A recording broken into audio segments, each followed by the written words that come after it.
What if the ocean decided to answer back? Not with waves, but with strategy. Sharks already rule by design. They have perfect hydrodynamics, senses tuned to electricity, and a patience that outlasts storms.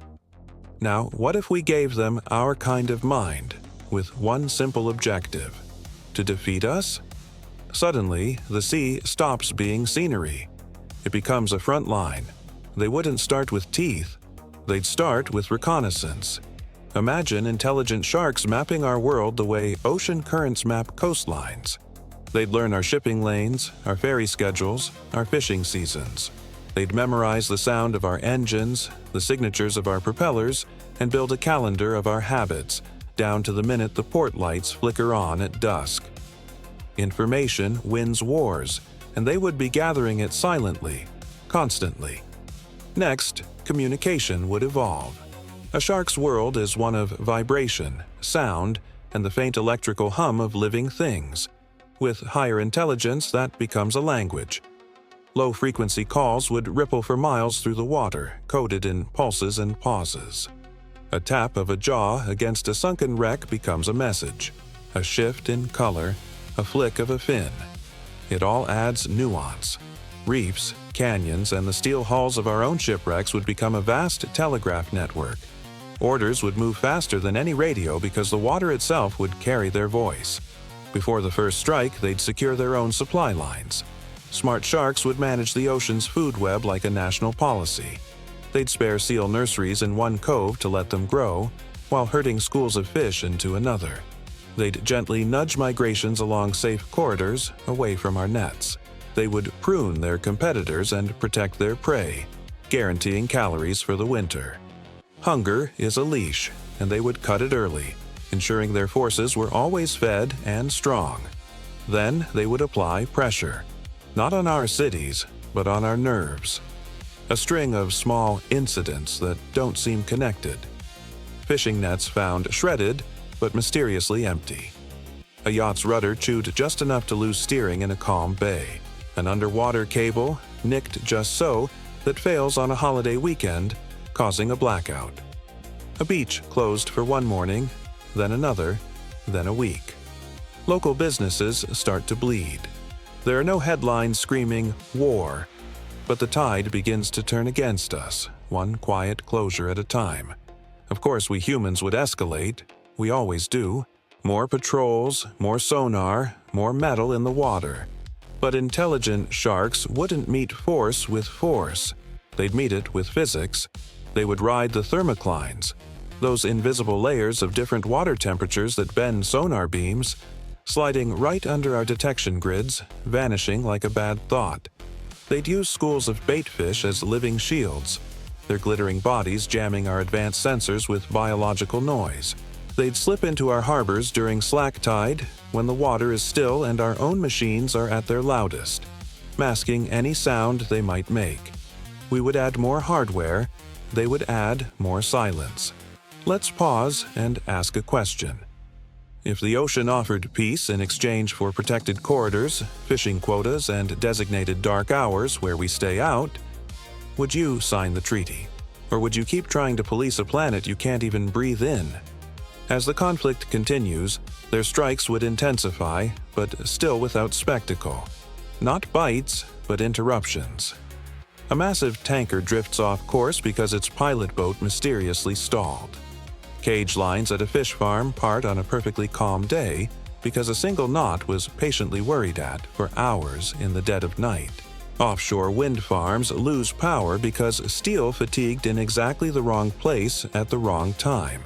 Our insurance rates would spike. Ports would start scheduling around the sea's unpredictable moods. Commerce would bow before anyone even admitted we were in a fight. Their innovation would be tied to their bodies. No hands, no tools, but endless leverage. They'd nudge floating debris into the mouths of desalination intakes, causing pumps to fail.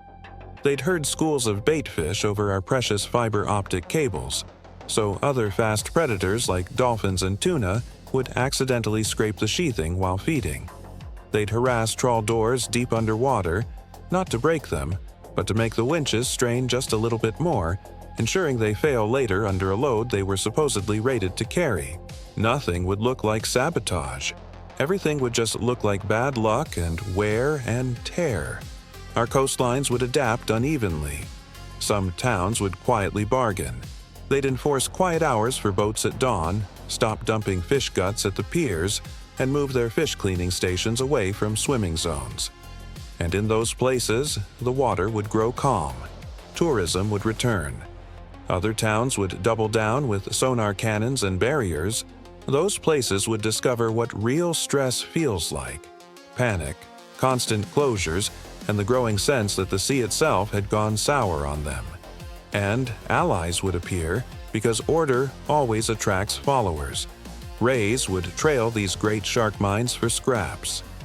Pods of dolphins would learn that if they patrol an outer shoal, they earn safe passage through shark-held territory. We'd see giant schools of fish moving like trains, escorted between reefs on a timetable that somehow avoids our nets entirely. Our scientists would call it strange new behavior. The sharks would call it governance. We'd try to fight back with our technology. We'd send drones. The sharks would learn their hum, recognize their shadows, and simply wait for a storm that grounds our rotors. We'd try aerial patrols. They'd make their moves under the cover of night fog in that 1 hour when flight safety regulations say no go. We'd try culls, but their intelligence would turn our tactics against us. Pregnant females would vanish into deep, cold basins until the campaign was over. Juveniles would shelter under old iron wrecks that scramble our magnetometers. We would declare victory. They would claim the next generation. The numbers are not in our favor. We live on the coasts. We ship, we fish, we swim, we lay cables, and we drink desalinated seawater. Sharks own the depths and the vast distances of the ocean, and with minds like ours, they would also own time. A pod could hold a grudge for years and settle it with a single perfectly timed nudge on the right tide. We cannot harden every bolt in a world that is mostly made of water. But the ocean wouldn't just be a threat, it would be leverage. A city that agrees to seasonal quiet lanes would witness a miracle. The fish would rebound, the water would clear, and tourists would brag that the sea feels so alive here. A region that stops chumming the water would see incidents vanish like a bad rumor. Another that refuses the terms would become a sad map of endless closures.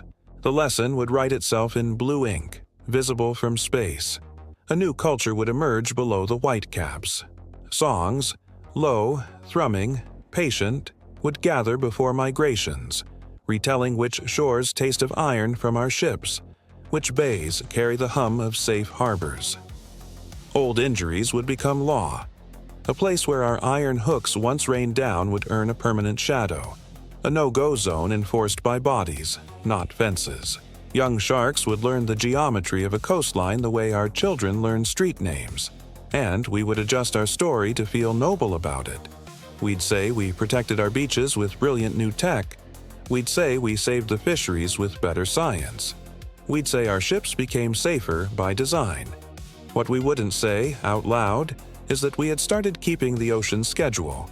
We started asking for permission without ever using the word. The long view always belongs to whoever refuses to hurry. So, what does victory look like when smart sharks fight humanity? Not beaches red with fear. It looks like contracts you never see. Dark hours being respected. Quiet lanes being honored. Our gear being redesigned because the sea said so. A world where our ports run on tides instead of timetables, and we proudly call it resilience, while the ocean quietly calls it compliance. Here's the final question. If intelligence is the art of choosing the battlefield, who truly owns a planet where most of the battlefield is water? If sharks ever thought like us and chose to fight, we wouldn't be conquered. We would be scheduled, managed, until we finally learned to live by terms that keep the sea sovereign, or learned just how small we really are when the horizon decides it has a plan. And if that day ever comes, the sound you hear at night won't be the sound of fear. It will be the sound of governance, the ocean, finally, running itself. Thank you so much for watching. If you enjoyed this thought experiment, Don't forget to hit that like button and subscribe for more deep dives into fascinating what-if scenarios. See you in the next video.